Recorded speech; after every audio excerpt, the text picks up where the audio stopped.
ઓમ શ્રી ગણેશાય નમઃ. જય શ્રી કૃષ્ણ મિત્રો. આજે આપણે મકર સંક્રાંતિ ધર્મરાજાની વાર્તા સાંભળીશું. આ ખૂબ પવિત્ર વાર્તા છે. ધર્મરાજા એટલે કે યમરાજાની વાર્તા છે. આ સાંભળવાથી આપણને ઘણું પુણ્ય મળે છે, પાપો નષ્ટ પામે છે. મકર સંક્રાંતિ સૂર્યના ઉત્તરાયણ થવાની ખુશીમાં મનાવવામાં આવતો મહાન પર્વ છે. આ દિવસે ભગવાન સૂર્ય ધનુર રાશિમાંથી નીકળીને મકર રાશિમાં પ્રવેશ કરે છે. મકર સંક્રાંતિ પર સ્નાન અને દાન કરવાનું વિશેષ મહત્વ છે. એટલે કે ગંગા સ્નાન અને કોઈ પવિત્ર નદીઓના સ્નાન કરવાનું બહુ મહત્વ છે અને દાન આપવાનું પણ મહત્વ છે. માન્યતા એવી છે કે આ દિવસે જે દાન કરવામાં આવે છે તે દાનનું બમણું ફળ મળે છે. એટલે કે એ દાનનું 100 ગણું ફળ મળે છે. આ દિવસે તલ, વસ્ત્ર, ધાબળા, ચોરસા, તેલ, ઘી, ખીચડીની સામગ્રી જેમ કે દાળ, ચોખા, 7 ધાનની ખીચડી બને છે આ દિવસે. તો આ 7 ધાનમાં દાળ આવે છે, તુવેરની દાળ, મગની દાળ, ચણાની દાળ, અડદની દાળ, જે પણ દાળની તમારી શક્યતા હોય એ શક્તિ પ્રમાણે તમે દાન કરી શકો છો અને આ દાન કરવાનું શુભ મનાય છે.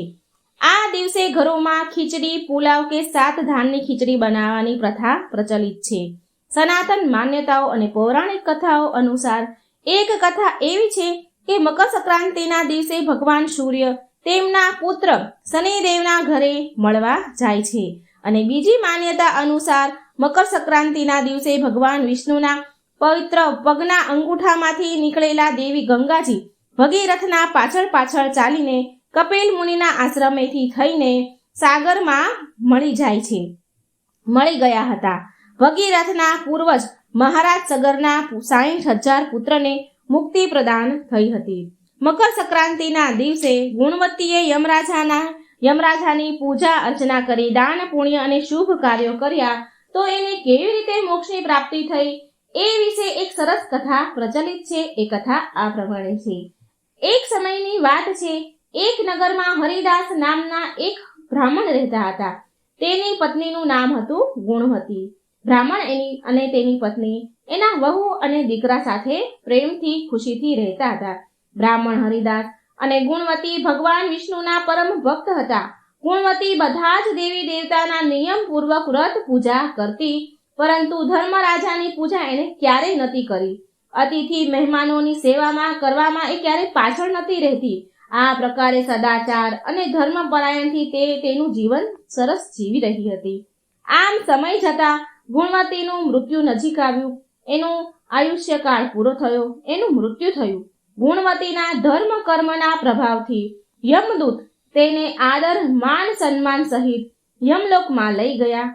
ત્યાં જઈને ગુણવતી જુએ છે કે યમલોકના સિંહાસન પર ધર્મરાજા બિરાજમાન હતા અને બાજુમાં ચિત્રગુપ્ત પણ બેઠા હતા, જે મૃત વ્યક્તિના પાપોના લેખા જોખા ધર્મરાજાને સંભળાવી રહ્યા છે. ધર્મરાજાના દૂતો ગુણવતીને ત્યાં યમરાજા પાસે લઈ ગયા. જેવા જ ગુણવતીએ યમરાજાને જોયા તો તે ભયભીત થઈ ગઈ, ધ્રુજવા લાગી અને મોઢું નીચું રાખીને ઊભી રહી ગઈ. હવે ચિત્રગુપ્તને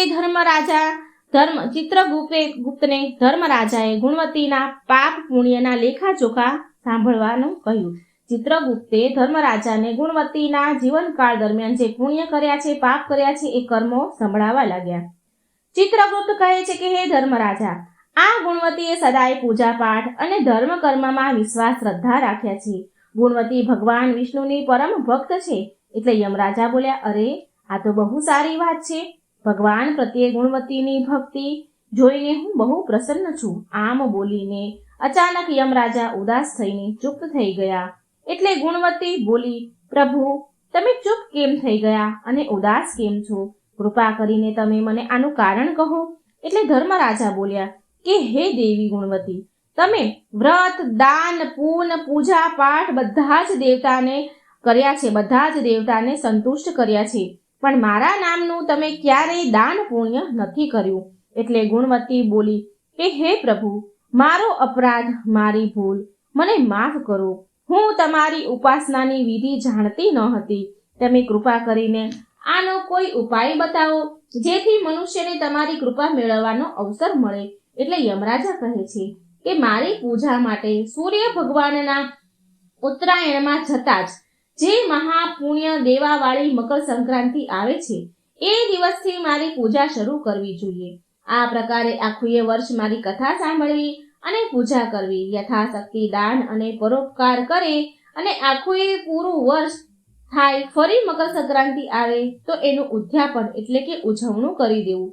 આ સાંભળી ગુણવતી બોલી કે હે પ્રભુ, જો આવી રીતે તમારું વ્રત થાય છે તો આવી વાત છે તો મને ફરી એકવાર સંસારમાં ધરતી પર જવાનો અવસર આપો, જેનાથી હું તમારી કથા વ્રતનો પ્રચાર કરી શકું, લોકો આ મહિમા તમારા વ્રતનો જાણી શકે.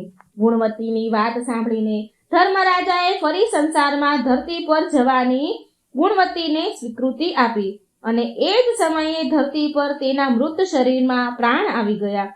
ગુણવતીને જીવતા જોઈને તેના ઘરના લોકો બહુ ખુશ થયા.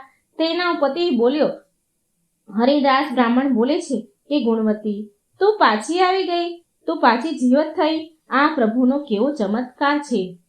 આ સાંભળી ગુણવતી બોલી કે આ બધું ભગવાન વિષ્ણુ અને યમરાજાની કૃપાથી થયું છે. યમરાજાએ મારા પ્રાણ પાછા આપી દીધા અને મને ધરતી પર થોડા સમય વધારે સત્કર્મ કરવા માટે મોકલી છે.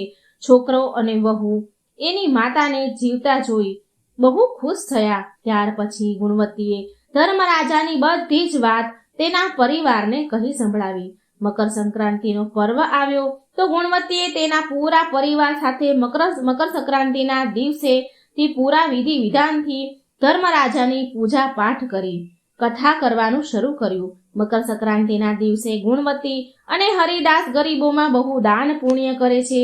એક વર્ષ સુધી યમરાજાના નામની કૃપા કથા અને પૂજા કરીને બધા સુખ ભોગવીને હરિદાસ અને ગુણવતી બંને સ્વર્ગની પ્રાપ્તિ કરે છે. આમ ધર્મરાજાનું વ્રત કરવાથી સ્વર્ગની પ્રાપ્તિ થાય છે. મકર સંક્રાંતિ ખૂબ પવિત્ર તહેવાર છે.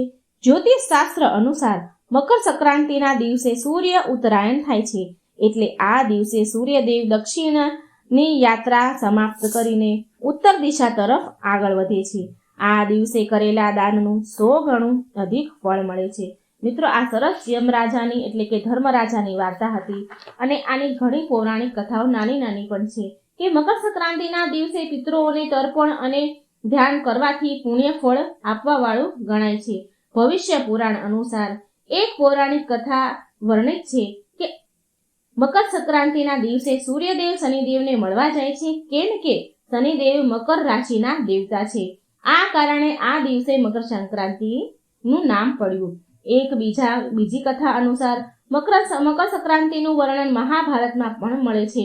મહાભારતમાં કથાના વર્ણન અનુસાર મહાભારતના યુદ્ધના મહાન યોદ્ધા અને કૌરવોની સેનાના સેનાપતિ ગંગા પુત્ર ભીષ્મ પિતામહને ઈચ્છા મૃત્યુનું વરદાન પ્રાપ્ત થયું હતું. અર્જુનના બાણ વાગ્યા પછી બાણોની સૈયા પર સૂતા હોવા છતાં મકર સંક્રાંતિનું મહત્વ ભીષ્મ પિતામહ જાણતા હતા, માટે ભીષ્મ પિતામહે તેમના મૃત્યુ માટે મકર સંક્રાંતિના દિવસે નિર્ધારિત કર્યો. ભીષ્મ પિતામહ જાણતા હતા કે સૂર્ય દક્ષિણાય હોવાથી વ્યક્તિને મોક્ષ પ્રાપ્ત નથી થતો અને તેને આ મૃત્યુ લોક ઉપર ફરી જન્મ લેવો પડે છે. મહાભારતના યુદ્ધ પછી જ્યારે સૂર્ય ઉત્તરાયણ થયા ત્યારે ભીષ્મ પિતામહે પ્રાણ ત્યાગ કર્યા. મકર સંક્રાંતિની બીજી કથા એવી મળે છે કે મકર સંક્રાંતિના દિવસે માતા યશોદાએ સંતાન પ્રાપ્તિ માટે મકર સંક્રાંતિના દિવસે વ્રત રાખ્યું હતું. આ દિવસે સ્ત્રીઓ તલ, ગોળ વગેરે બીજી સ્ત્રીઓને વહેંચે છે. એવું માનવામાં આવે છે કે તલની ઉત્પત્તિ ભગવાન વિષ્ણુમાંથી થઈ છે, માટે તલનો ઉપયોગ પાપોમાંથી મુક્તિ અપાવનારો છે. તલના દાનથી ઉપયોગથી શરીર નિરોગી રહે છે અને શરીરમાં ગરમીનો સંચાર થાય છે.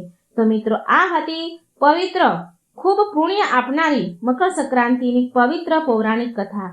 આ દિવસે દાન પુણ્ય કરો તો એનું 100 ગણું ફળ મળે છે અને ધર્મરાજાની કૃપા થાય છે. મિત્રો, જો મારી આ વાર્તા સારી લાગે તો લાઈક કરજો, શેર કરજો અને મારી ચેનલને સબસ્ક્રાઈબ જરૂર કરજો.